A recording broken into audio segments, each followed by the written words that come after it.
Donald Trump was right. Don't scroll. Don't scroll. Take a deep breath. Have a seat. Let's walk through this. The other night, during the debate between Donald Trump and Vice President Kamala Harris, there was one small section, where Donald Trump said something that was true.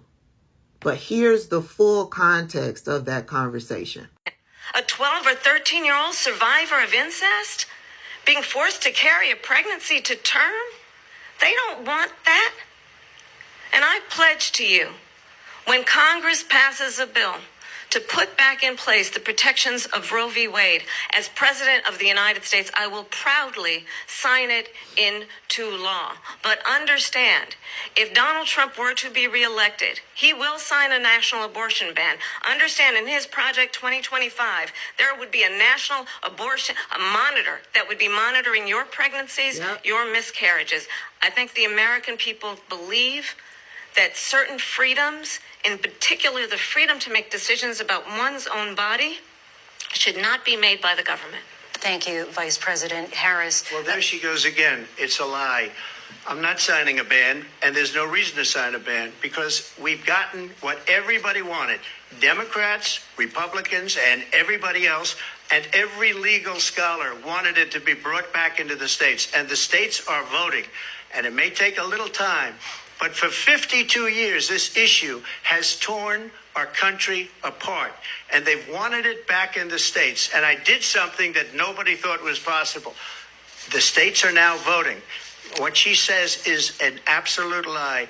And as far as the abortion ban, no, I'm not in favor of abortion ban, but it doesn't matter, because this issue has now been taken over by the states. Would you veto a national abortion ban if it came to your desk? Well, I won't have to, because, again, two things. Number one, she said she'll go back to Congress. She'll never get the vote. It's impossible for her to get the vote, especially now with the 50-50, essentially 50-50 in both Senate and the House. She's not going to get the vote. She can't get the vote. She won't even come close to it. So it's just talk. You know what it reminds me of when they... Did you catch it? Did you catch it? No, it's not the nonsense about Democrats and all legal scholars wanted it. No, that's a lie. It's this part right here where he told the truth. Two things. Number one, she said she'll go back to Congress. She'll never get the vote. It's impossible for her to get the vote, especially now with the 50-50, essentially 50-50 in both Senate and the House. That right there is the absolute truth. And this is why me and other content creators like me are telling you, you have to vote blue up and down the ticket. You just can't go into the voting booth and vote for Kamala Harris for president. I mean, you could, but if you don't vote down ticket blue, then yeah, you're setting Kamala Harris up to fail.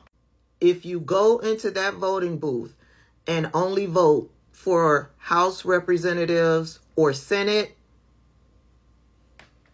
then you're still shooting yourself in the foot, because if you're not voting for president, there's a huge probability that Donald Trump will get back into office. So if you have Donald Trump in office as the president of the United States and you got a Democrat House and a Democrat Senate, whatever they're doing in the House and the Senate, he's not going to sign it into law.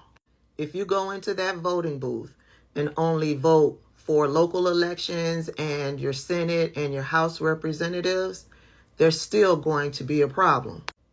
If the House is majority Republican and the Senate is majority Democrat, then you still have a blockage there. Whatever the Republicans do in the House to pass on to the Senate, it'll get stopped in the Senate, and vice versa. So when he says you basically got 50-50 right now, he's telling the truth. There's a majority Republican in the House, and there's a majority of Democrats in the Senate.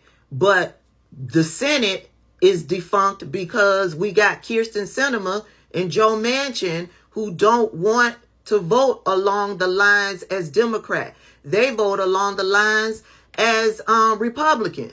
So there's a blockage there. And this is why it has been crazily difficult to get anything done in Washington. This is what happened with President Obama. He was in office, but we didn't go in and vote Democrat House and Democrat Senate. So his hands were tied. He couldn't do a whole lot as president of the United States. Remember when Mitch McConnell said we're going to make him a one-term president? Well, we made him a two-term president. But because we didn't follow through down ballot, his hands were tied. He couldn't get a whole lot of shit done. So when we say vote blue up and down the ticket, this is what we're talking about. Kamala Harris could be president of the United States. But if you don't vote Democrat House and Democrat Senate, we'll still have the same problem, the same blockage. Nothing getting done up in Washington.